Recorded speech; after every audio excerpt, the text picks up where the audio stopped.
Today's Marvel trivia: if you were to watch every single film in the Marvel Cinematic Universe that was released theatrically, exactly how long would it take to watch every movie? Leave your approximate estimations in the comments down below and stick around to the end of the video to find out how close you were to being correct. Alright, let's jump into today's video. Agent Romanoff, you miss me? Oh yeah, Charles, we got ourselves an X-Men fan. Captain. Your Highness. Captain, big fan, Spider-Man.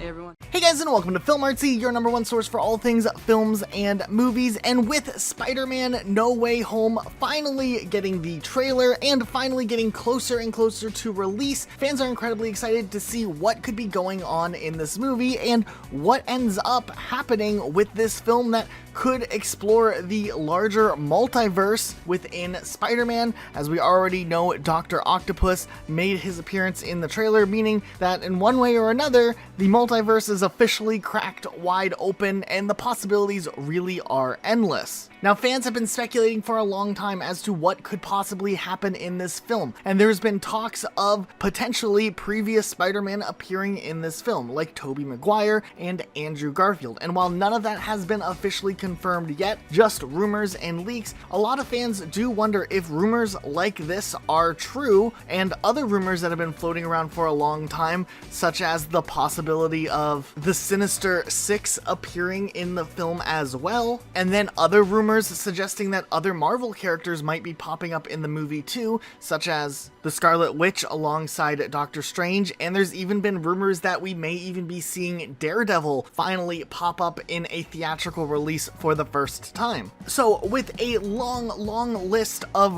rumors, the expectation for this film is already pretty high, with fans expecting some level of exciting crossover reveal or just some level of interesting characters popping up in this film. But how on earth will they be able to handle all of these different characters in a standard Marvel movie without necessarily just quickly shoehorning a character in? Each character needs to have some level of background or backstory or motives and introduction, much like what we see in a full Avengers crossover film, how every character and villain has some sort of segment dedicated to them. There is a big question as to how on earth they'll be able to squeeze everything into Spider-Man No Way Home, or at least some of these rumors into the movie. Well, new leaks coming out actually suggest we may have the official runtime of the film, which may actually be in favor to doing some massive crossover type movie like this. Well, as it turns out, a new leak coming from Cineworld, which posted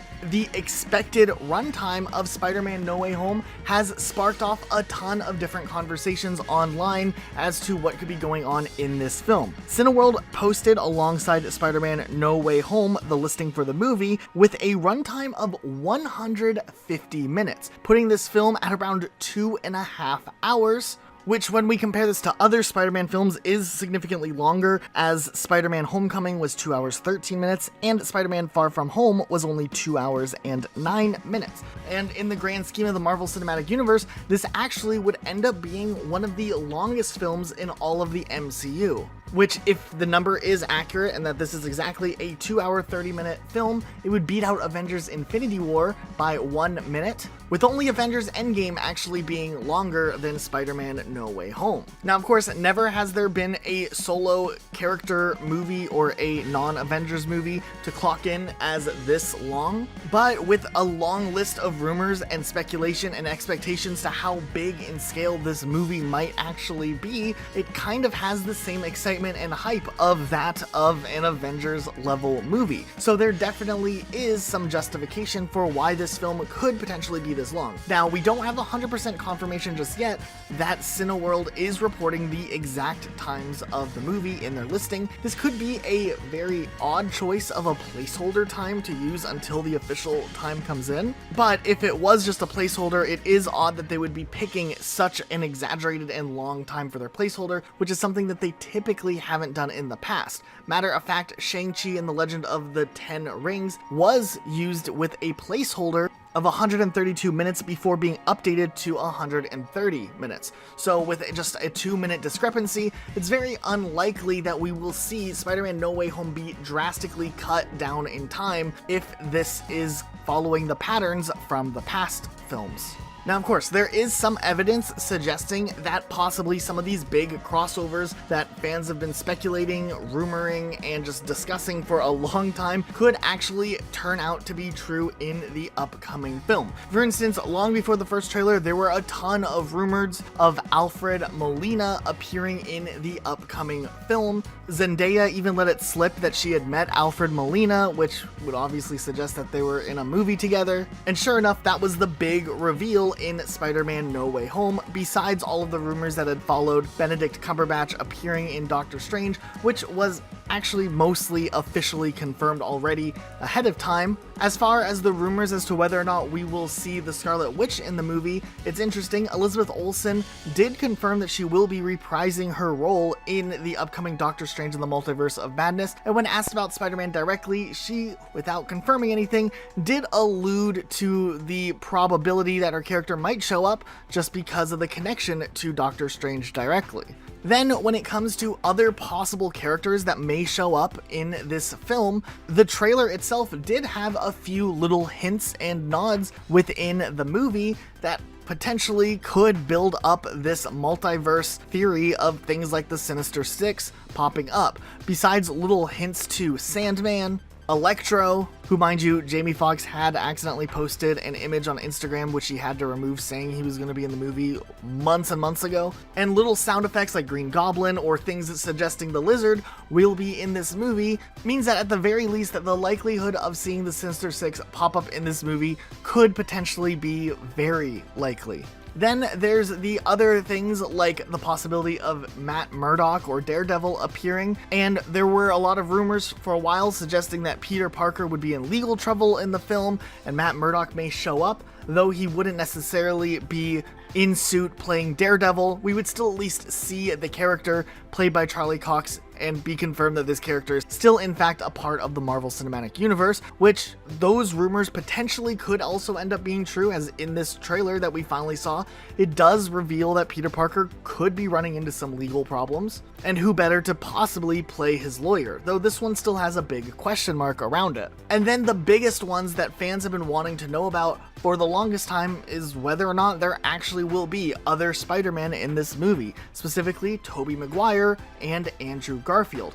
Now, in two different interviews, we saw Tom Holland deny rumors that there would be other Spider-Man in the movie, and Andrew Garfield deny rumors that he had gotten a call to appear in the movie. Though there are a ton of leaks and conversations suggesting otherwise, and just with what we've seen from the trailer so far, fans are really leaning into the expectation that we will be seeing previous Spider-Man appear in one way or another. And if they're going to go through all the trouble of figuring out how to introduce characters like Andrew Garfield's Peter Parker or Tobey Maguire's Peter Parker alongside a film that is still centered around Tom Holland, it's going to be very important that at the end of the day, these characters have time to be introduced in the right way, and that their plot lines are still important, but also not undermining or undercutting the main story around Tom Holland's Peter Parker, which at the end of the day, it's still his movie that they are making a third film of. Also, the new trailer doesn't actually reveal why the movie is necessarily called No Way Home just yet. We don't know which character is stuck somewhere without a way home, which could lead to a lot of other questions or possibilities into the future of this film. And while we do see a very interesting encounter with Doctor Strange in the movie, of course, the Scarlet Witch is still nowhere to be seen in the trailer itself, which could be something that they may be saving for some sort of tease towards the end of the film, or some sort of special thing to get fans excited for the upcoming Doctor Strange in the Multiverse of Madness. Maybe they will do something in the post-credits sequence with Elizabeth Olsen's Scarlet Witch and Benedict Cumberbatch's Doctor Strange, just to begin to set up that movie, which is set to release next year. So there's definitely a lot of big what ifs coming in the future of the Marvel Cinematic Universe, and with this movie potentially having 150 minutes to fill, there's definitely just enough time to possibly handle this correctly in the way that a lot of fans are really excited about. But we would love to know what you guys think. Do you think 150 minutes or 2.5 hours is too long for a Spider-Man movie? Let us know what your thoughts are in the comments down below. Be sure to subscribe with notifications on for more videos like this, and let's take a look at the answer to our Marvel trivia from the beginning beginning of this video. So if you guessed for how long it would take to watch the entire Marvel Cinematic Universe with approximately or anywhere around 52 hours, you would be correct, as just watching the first 3 phases of the MCU alone would take 49 hours and about 40 minutes, just under 50 hours in total, plus we can add on the time from Black Widow, so if you guessed anywhere around the 51-52 hour mark, you would be correct. But let us know in the comments if you've recently done a Marvel marathon and how long did it take you, specifically across how many days, to rewatch everything from the MCU. Alright, that's it for today. We'll see you all next time with a brand new upload.